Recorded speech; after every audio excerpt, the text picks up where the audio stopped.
आपण अर्जुन कातकडे यांच्या प्लॉटवरती आलेलो आहोत. तर यांना आपण एक 10 दिवसापूर्वी काय केलं होतं, हे ट्रायफड जे आहे 11-11 झिंक आणि बोरॉन सस्पेन्शन, तर यांना आपण डेमो म्हणून यांच्या प्लॉटवरती आपण फवारणी केली होती.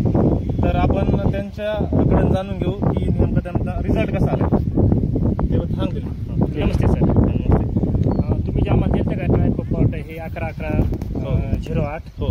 तर मी 2-3 हारला जे मारलं होतं त्या हारीमध्ये पूर्ण म्हणजे ग्रोथ आलेली आहे आणि त्याची वाढ बी भरपूर झाली. आणि जे बाकीच्या साईडला आपण 2-3 हारी सोडल्या होत्या त्याच्यामध्ये हारीमध्ये जवळजवळ दुपटीचा फरक पडला आहे. ओके हो. तर बघू शकता शेतकरी बंधूंनो, जवळपास म्हणजे डिफरंट पडलेला आहे प्लॉटमध्ये. या 3 लाईनमध्ये आणि बाकीच्या लाईनमध्ये एकदम जवळपास फरक पडलेला आहे, डबलीचा फरक पडलेला आहे. तर तुम्ही इतर शेतकऱ्यांना काय सांगाल? हो, मी इतर शेतकऱ्याला सांगेन की बा हे जे टॉनिक आहे म्हणजे हे जे NPK जे खत आहे हे पिकाला वाढीसाठी आणि जी ग्रोथ असते पिकाची हे पासून पिकाला वाढीसाठी आणि फुटव्यासाठी फायदा होतो आणि शेतकऱ्यांनी अवश्य वापरावा. तुमचा मोबाईल नंबर एकदा सांगाल शेतकऱ्यांना? सर 96 65 97 97 61 माझा मोबाईल नंबर आहे. गोमाळवाडा येथील शेतकरी आहेत प्रगतशील